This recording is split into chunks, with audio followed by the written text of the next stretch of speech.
Hi hello welcome to మంత్ర 5.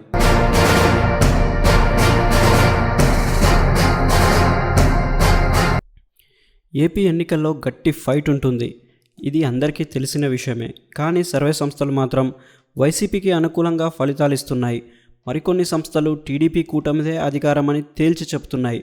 అయితే ఈ సర్వేల్లో సైతం గట్టి ఫైట్ ఉంటుందని చెప్పుకొస్తున్నాయి. ఎలాగైనా విక్టరీ కొడతానని జగన్ భావిస్తున్నారు. ఎట్టి పరిస్థితుల్లో జగన్ను గద్దె దించుతామని చంద్రబాబు నేతృత్వంలోని విపక్షాలు చెబుతున్నాయి. ఎవరి ప్రయత్నాల్లో వారు ఉన్నారు. ఎన్నికల్లో గెలిచిన మరుక్షణం ప్రత్యర్థి పార్టీని నిర్వీర్యం చేయాలని భావిస్తున్నారు. బయటకు మేకబోతు గాంభీర్యం ప్రదర్శిస్తున్నా లోపల మాత్రం భయపడుతున్నారు. ముఖ్యంగా తెలుగుదేశం పార్టీకి జీవన్మరణ సమస్య. ఒకవైపు చంద్రబాబుకు వయసు మల్లుతుంది. వచ్చే ఎన్నికల నాటికి ఆయనకు వయోభారం తప్పదు. అందుకే ఈ ఎన్నికలు ఆయనకు అత్యంత కీలకం. అందుకే 2019 ఎన్నికల్లో ఎదురైన ఓటమి నుంచి గుణపాఠాలు నేర్చుకుంటున్నారు.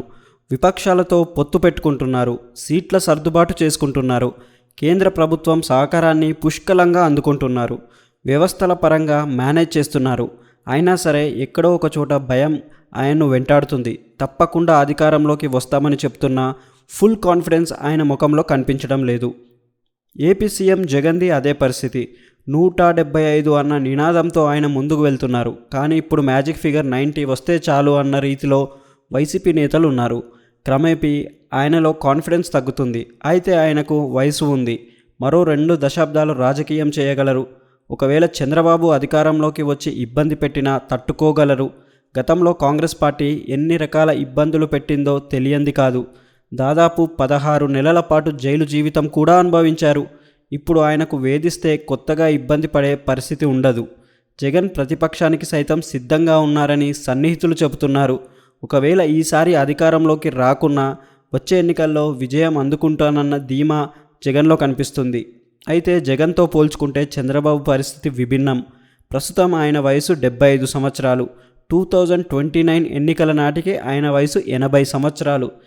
ఆ వయసులో రాజకీయం చేయడం ఇబ్బందికరం.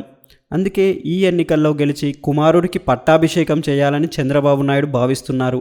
అందులో ఎంతవరకు సక్సెస్ అవుతారో చూడాలి. అయితే పొరపాటున టీడీపీకి ఓటమి ఎదురైతే మాత్రం ఆ పార్టీ కకావికలం అయినట్టే. మరిన్ని ఇంట్రెస్టింగ్ అప్డేట్స్ కోసం మా ఛానల్ని లైక్ చేయండి, షేర్ చేయండి మరియు సబ్స్క్రైబ్ చేయండి. Thanks for watching.